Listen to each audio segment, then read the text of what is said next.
Okay, good afternoon, everyone. We wanted to call this press conference because obviously the United States, along with Japan and South Korea, are extremely concerned about what is coming out of North Korea these days. The three of us have all asked for a Security Council emergency meeting, which we will be going into. But really, if you look at the process, we've been talking constantly about test after test after test from North Korea. But now we're seeing the longest ballistic test that we've seen so far.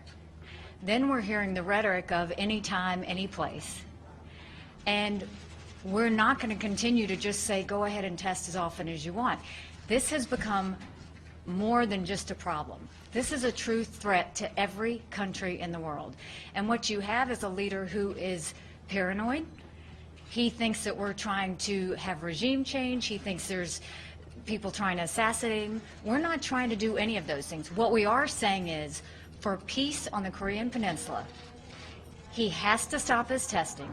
He has to stop any nuclear programs that he has. The United States, we are willing to talk, but not until we see a total stop of the nuclear process and of any tests there. As you look at this test, Russia should be extremely concerned at the fact that they came within 60 miles of their border. We have often been concerned about South Korea and Japan. We will continue to have their backs. We're going to continue all of our military exercises with South Korea because we think it's important in order to protect them. We're going to continue to have the back of Japan because we think that's important, but we're trying to also have the backs of the region. This is something where we have to turn around and tell the entire international community, you either support North Korea or you support us. Because that's what it comes down to. You are either with North Korea or not. And what that means is, when we are talking about sanctions, are these countries putting these sanctions into effect?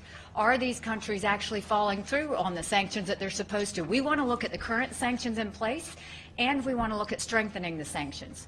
And the United States is not past looking at third country entities who are helping North Korea and putting sanctions on them. Because if you are supporting North Korea, you're against the rest of the international community.